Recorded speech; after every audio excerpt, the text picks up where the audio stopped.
दोस्तों नमस्कार, मैं हूं शैलेंद्र सिंह और आप देख रहे हैं हमारा यूट्यूब चैनल शब्द शब्द शैलेंद्र सिंह।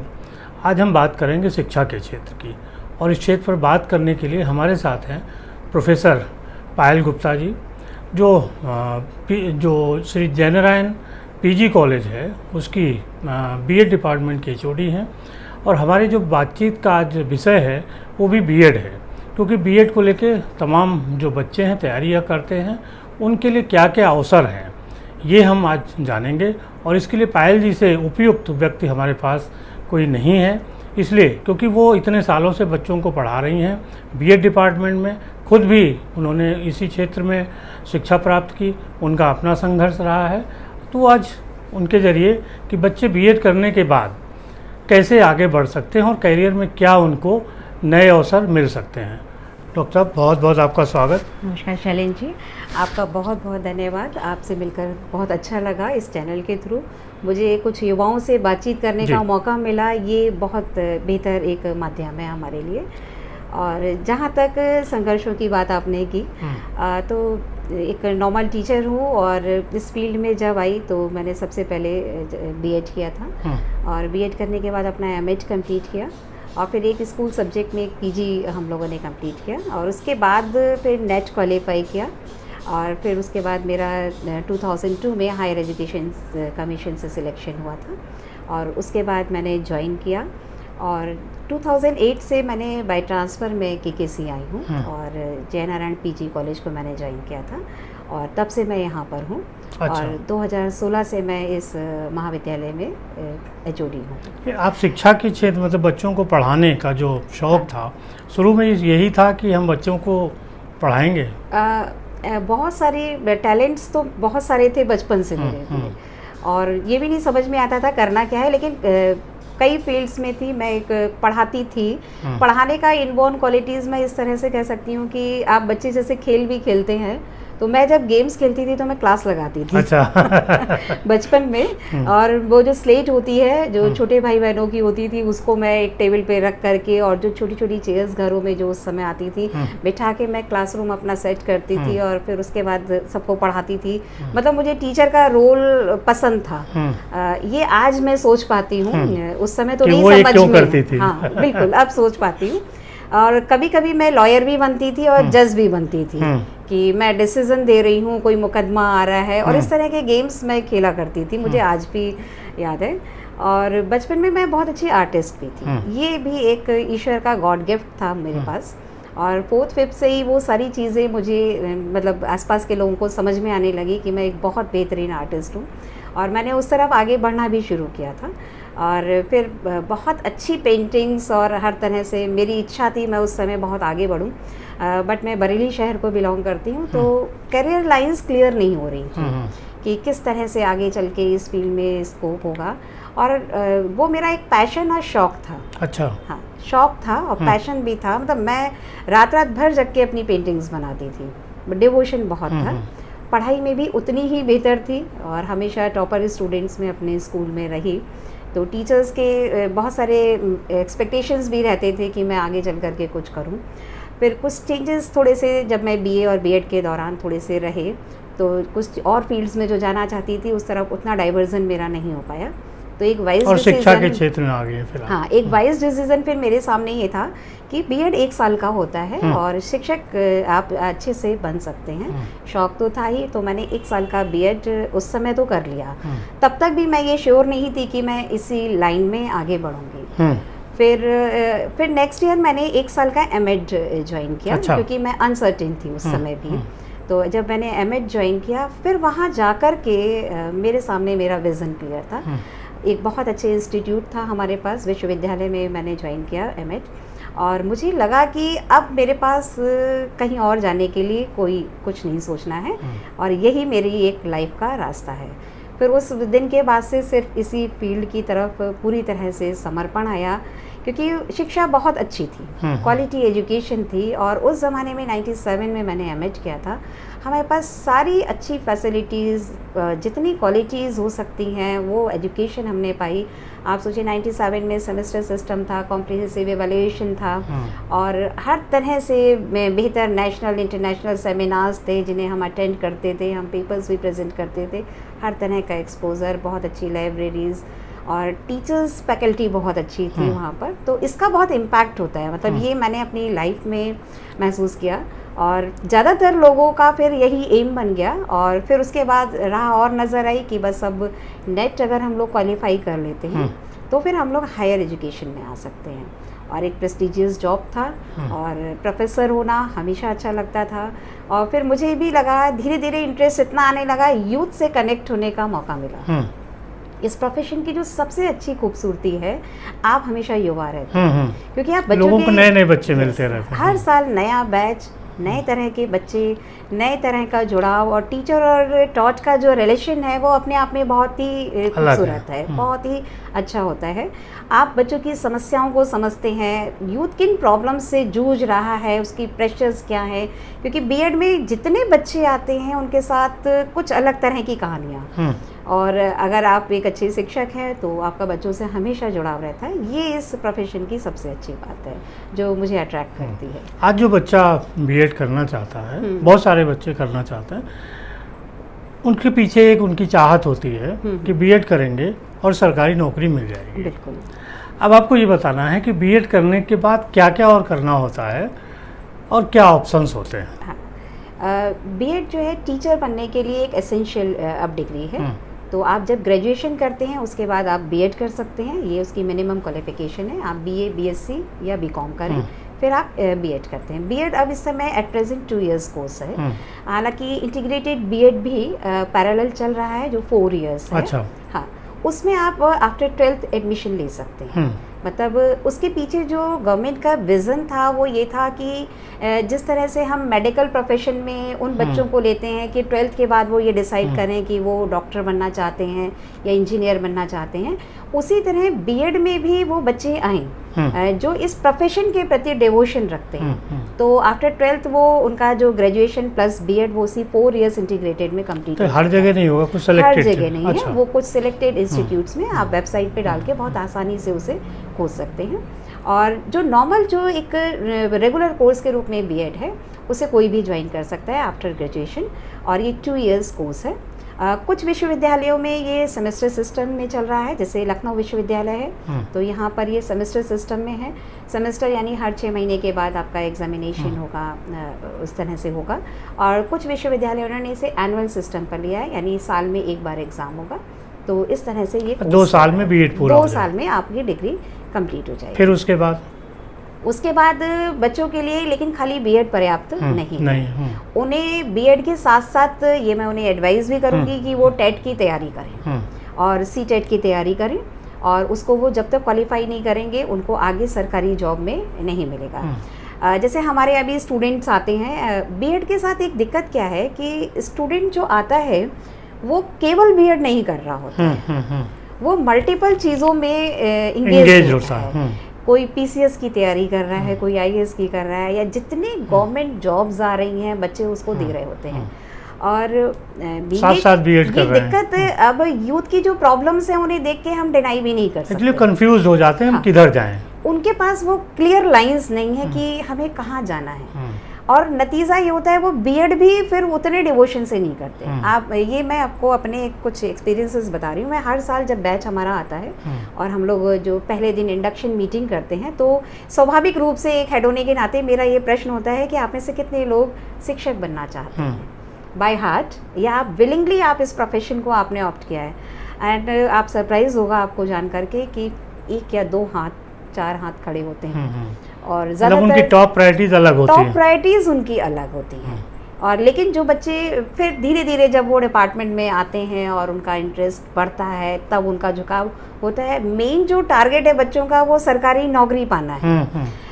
जबकि शिक्षक होना मुझे लगता है कि वो बाय हार्ट जब तक आप नहीं हैं, आप उन चीज़ों को नहीं ले सकते। फिर हम लोगों का काम शुरू होता है कि उनको हम डाइवर्ट करें इस प्रोफेशन की तरफ, उनका झुकाव हो और उन्हें ये पता चले कि ये कितना इम्पोर्टेंट प्रोफेशन है और इसके बिना कुछ भी संभव नहीं है। क्योंकि टीचर ही है जो एक इंजीनियर को बनाने वाला है, एक आईएएस को बनाने वाला है। और आप किसी भी सफल व्यक्ति से आप पूछिए तो उसके पीछे कोई टीचर ही होता है, चाहे वो अपने प्राइमरी के टीचर को याद रखे या वो सेकेंडरी लेवल के या हायर एजुकेशन के। तो फिर है, लेकिन बच्चों के अपने प्रायोरिटीज़ हैं, उनकी लाइफ की अपनी समस्याएं हैं, तो हम लोग उसको भी, फिर मैं कहती हूँ कि दो नाव की सवारी करी है अगर तो मेहनत भी करी।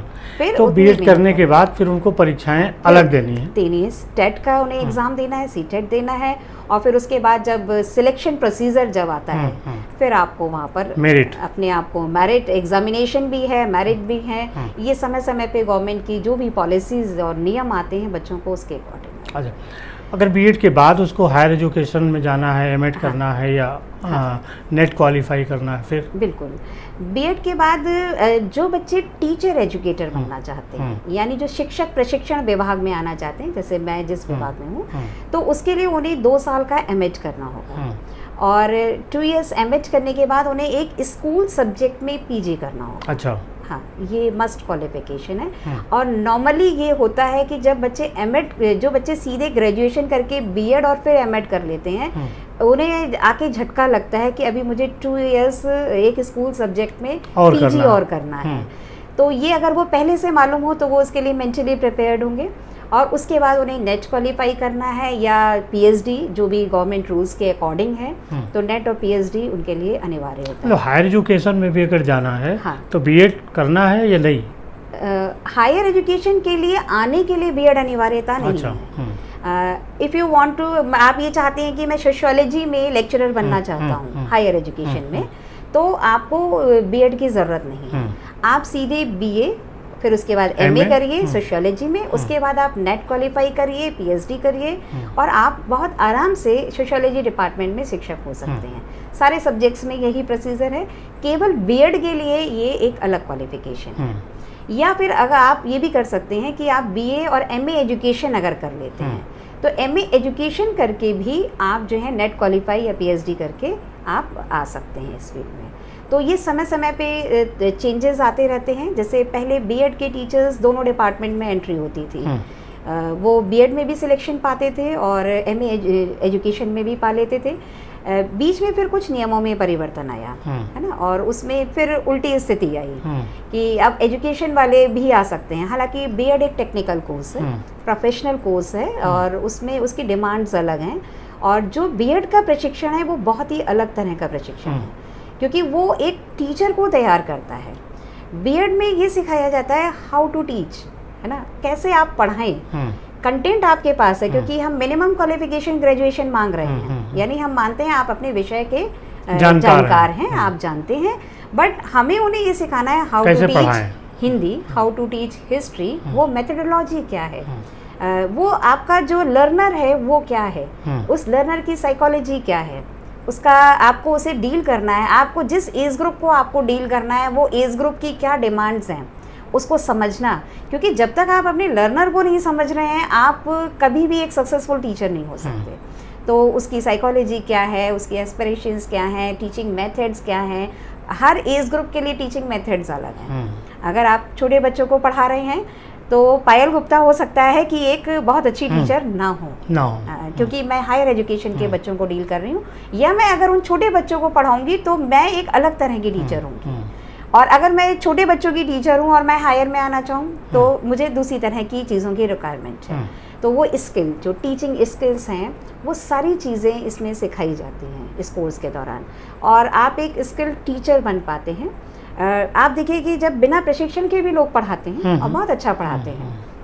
और ऐसा कई बार होता है कि जैसे इग्नू वगैरह में भी हम लोग काउंसलर्स हैं, कई बार हमने लोगों से बात की, क्योंकि वो ऑलरेडी कहीं टीचिंग कर रहे होते हैं, तो उनका ये कहना होता है कि मैम पढ़ाते तो हम पहले भी थे, लेकिन भले ही हमने ये इग्नू कोर्स किया या हम बीएड कोर्स हम कर रहे हैं, अब हमारे अंदर जो परिवर्तन आए हैं, अब हमें समझ में आता है हमें बच्चे को डांटना क्यों नहीं है, हमारे पास वो कौन सी रीइंफोर्समेंट स्किल्स हैं, वो कौन से हमारे पास फीडबैक सिस्टम है जिससे हम बच्चों को मोटिवेट कर सकते हैं। एक जो प्रॉब्लमेटिक चाइल्ड है, प्रॉब्लमेटिक इन द सेंस जो एक अलग तरह का बच्चा है, उसे हम कैसे हैंडल करें। पहले हम इरिटेट होते थे कि मतलब क्या ये मुसीबत है, इस तरह की बातें हम कहते थे। आज हमारे लिए इस तरह के वर्ड्स हमारे ज़बान पर भी नहीं आते, है ना। तो हमें पता होना चाहिए कि कैसे हम बच्चों से डील करें। तो ये सारी चीज़ें बीएड में सिखाई जाती हैं। बाकी फिर एजुकेशन की, जब आप इस सेक्टर में आए हैं तो इससे रिलेटेड इसकी हिस्ट्री है, इसके बारे में, इसका इतिहास क्या है, आगे क्या होना चाहिए, किस तरह की पॉलिसीज़ आई, क्या क्या परिवर्तन आए, आने वाला विज़न क्या होना चाहिए, क्योंकि आप शिक्षक बनने जा रहे हैं।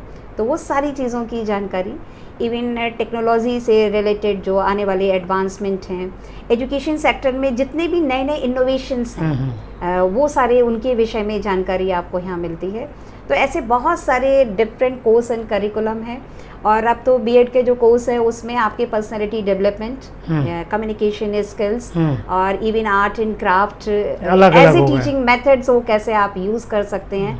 आप देखिए कि न्यू एजुकेशन जो पॉलिसी आई है तो उसमें भी इन सारी मेथडोलॉजीज़ को बहुत इम्पॉर्टेंस दी गई है। तो वो सारी चीज़ें आप कैसे यूज़ कर सकते हैं, म्यूज़िक का कैसे हम प्रयोग कर सकते हैं, ऑल दीज थिंग्स। तो अब बीएड का कोर्स एंड करिकुलम काफ़ी वाइड हो गया है। जो पहले बीएड हुआ था उसमें केवल जो थ्योरी के कुछ पेपर्स होते थे और फिर एक 20 दिन की लगभग एक प्रैक्टिस इन टीचिंग बच्चों को करनी होती थी, जिसमें उन्हें 40 लेसन प्लान्स किसी स्कूल में जा कर के पढ़ाने होते थे, जिससे वो प्रैक्टिकल नॉलेज को गेन कर सकें। बट अब कोर्स में बहुत चेंज आया है। और जैसे हमारे यहाँ का, मैं लखनऊ विश्वविद्यालय का आपको एग्जाम्पल देती हूँ। तो जैसे पार्ट 1 की जब हम बात करते हैं, सेमेस्टर 1 में बच्चे को हम पहले एक वीक के लिए किसी स्कूल में भेजते हैं। तो बच्चा वहाँ स्कूल में जाएगा और उसको वहाँ कुछ नहीं करना होता है, केवल उस एनवायरनमेंट को फील करना होता है। वहाँ के टीचर्स कैसे पढ़ा रहे हैं, पर्टिकुलर सब्जेक्ट्स में वो कौन से मेथड्स को यूज़ कर रहे हैं, स्कूल का एनवायरनमेंट कैसा है, वहाँ फैसिलिटीज़ क्या है, वो वहाँ जाए, रहे, उसको फील करे। फिर उसके बाद सेकेंड सेमेस्टर जब आता है तो उसके बाद हम उन्हें प्रैक्टिस इन टीचिंग के लिए कुछ स्कूल्स को हम ऑप्ट करते हैं, वहाँ पर भेजते हैं। वहाँ पे वो अंडर ऑब्जर्वेशन टीचिंग करते हैं। जैसे हम उनके मेंटर्स हैं तो हम उन स्कूल्स में हम भी जाते हैं, हमारे स्टूडेंट्स भी पढ़ाते हैं। वो जो पढ़ा रहे हैं हम लोग पीछे बैठ करके उनको पूरा फीडबैक देते हैं कि आपकी टीचिंग में अभी कहाँ कहाँ पर सुधार की ज़रूरत है, कौन सी आपकी पॉजिटिव स्ट्रेंथ हैं जो एज ए टीचर तुम्हारे अंदर हैं, कौन सी स्किल्स को डेवलप करना है। जैसे आप शुरुआत में जैसे ही बच्चा पढ़ाने जाता है, किसी की आवाज़ बहुत धीमी है, पीछे बच्चे सुन ही नहीं पा रहे हैं, तो हम जब उन्हें रोज़ कमेंट्स में लिखते हैं कि वॉइस इतनी होनी चाहिए कि पीछे बैठा स्टूडेंट क्लियरली उसको सुन पाए।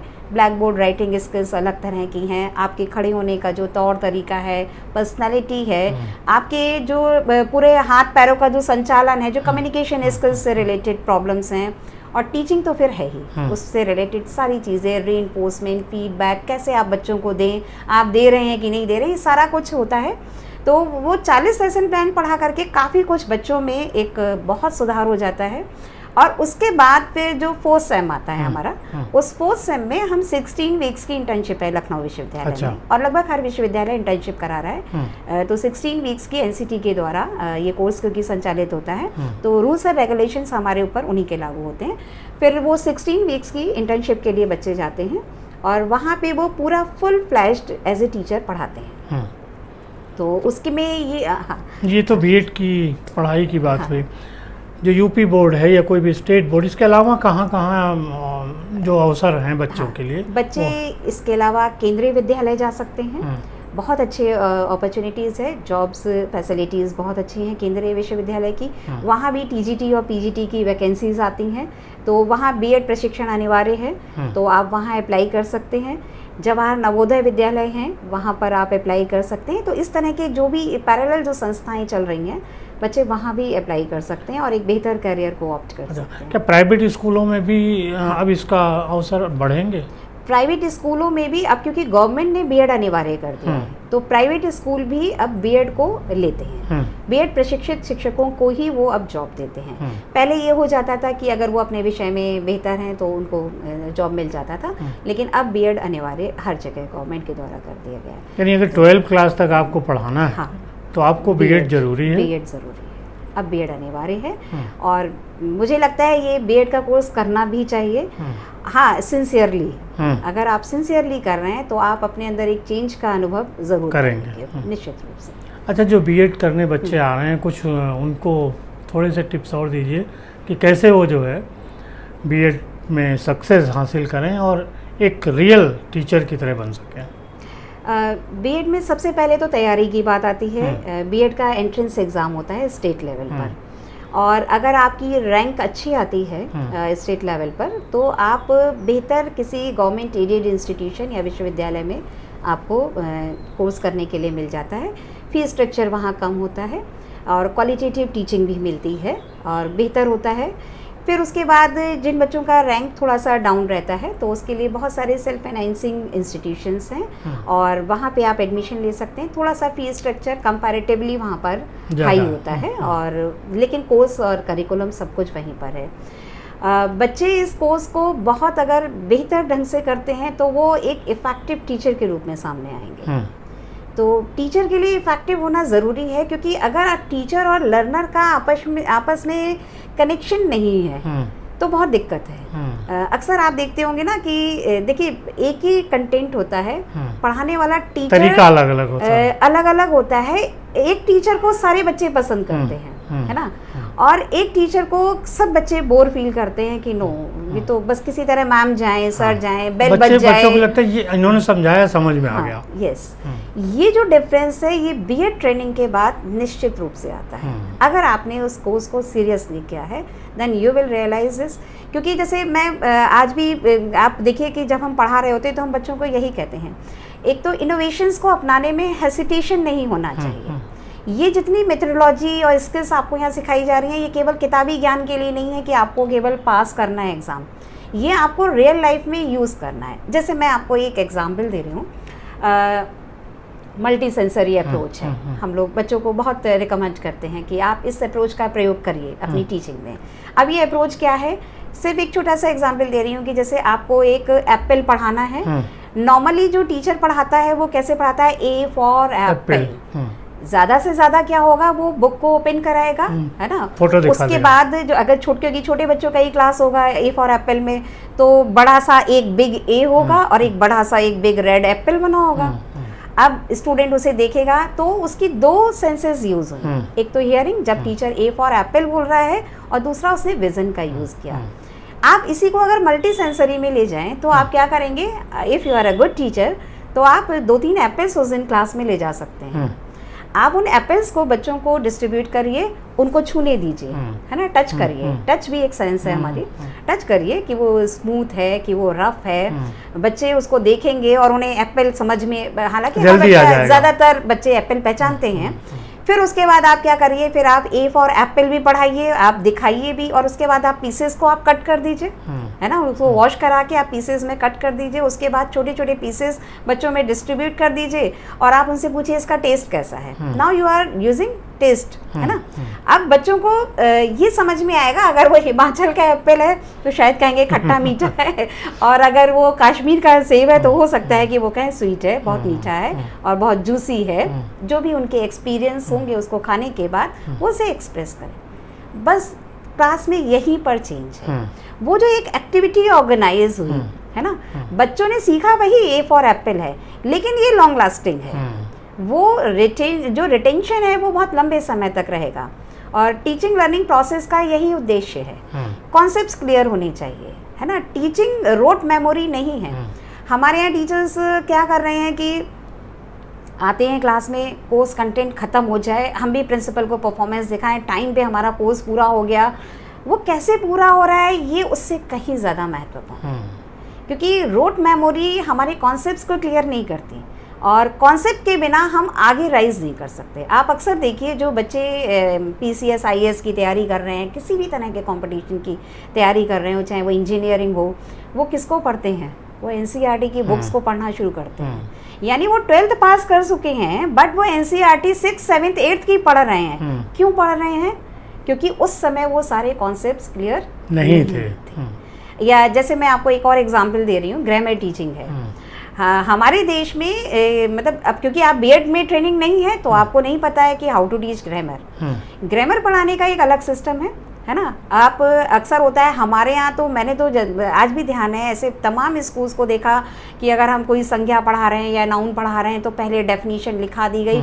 हम लोग खूब डेफिनेशन रटते थे, फिर उसके बाद कुछ एग्जाम्पल्स होते थे उन्हें भी रट दिया, बट हमें ये नहीं समझ में आता था ये संज्ञा क्या है, या हमें कोई वहाँ पे ढूंढने के लिए कहे तो शायद हम कंफ्यूज हो जाएं, और थोड़े समय के बाद वो रटी तो रहती है परिभाषा लेकिन संज्ञा नहीं समझ में आया। यहाँ पर ये संज्ञा समझना ज़्यादा ज़रूरी है ना। हम पहले एग्जाम्पल्स दें, उसके बाद हम उसमें चीज़ों को ढूंढवाएं और उसके बाद हम डेफिनेशन पर आएँ। ये तरीका कुछ दूसरी तरीके से है। या आप हिस्ट्री पढ़ा रहे हैं तो रोल प्ले मेथड हो सकता है, स्टोरी टेलिंग मेथड होता है। अक्सर बच्चे ये शिकायत करते हैं हिस्ट्री बहुत बोरिंग सब्जेक्ट है, नींद आती है, इसमें डेट्स हमें याद करनी होती है। ये इतना बोझिल क्यों बना है? क्योंकि बेहतर टीचिंग मेथड्स का प्रयोग हम नहीं कर रहे। आप उसी को आप स्टोरी टेलिंग मेथड से आप पढ़ाइए, आजीवन बच्चों को याद रहेगा। आप उसे रोल प्ले करके पढ़ाइए, बच्चों को याद रहेगा। साइंस की टीचर हैं आप डेमोन्स्ट्रेशन करिए, आप एक्सपेरिमेंट्स करके मॉडल्स बनाइए, बहुत अच्छे अच्छे मॉडल्स। और अच्छा, गवर्नमेंट ने स्कूल्स को काफ़ी सुविधाएं भी दे रही है। गवर्नमेंट इधर में काफ़ी तेज़ी से थोड़े परिवर्तन भी आ रहे हैं, स्कूल्स को वो किट्स भी दी जा रही हैं। लेकिन हो क्या रहा है कि वो किट्स सब अंदर बंद हैं, और मैं बच्चों को मोटिवेट, हम जो है एज ए टीचर हम मोटिवेट करते हैं उन किट्स को बाहर निकालिए, वो प्रयोग के लिए हैं। बच्चों के बीच में दिखाइए, उन्हें पढ़ाइए, तब वो समझ पाएंगे कि वो चीज़ क्या है, या वो कॉन्सेप्ट क्या है, वो सिद्धांत क्या है। दिस इज़ द पूरी होल थिंग है कि कैसे हम बीएड में बच्चों को कुछ सिखा सकते हैं और अच्छा टीचर ऐसे आप बन सकते हैं। तो दोस्तों, आज की बातचीत आप लोगों को मदद करेगी कि किस तरीके से आप बीएड के आगे अपना करियर बनाएं, और अगर शिक्षक बनते हैं तो किस तरीके से नए नए जो इनोवेशन हुए हैं उनके ज़रिए आप बच्चों को अच्छी तरीके से चीज़ें समझा सकते हैं। बहुत शुक्रिया डॉक्टर पायल आपका भी, सो मच। और सभी साथियों आपका भी बहुत शुक्रिया, आपने इतने लंबे समय तक हम लोगों को देखा। धन्यवाद।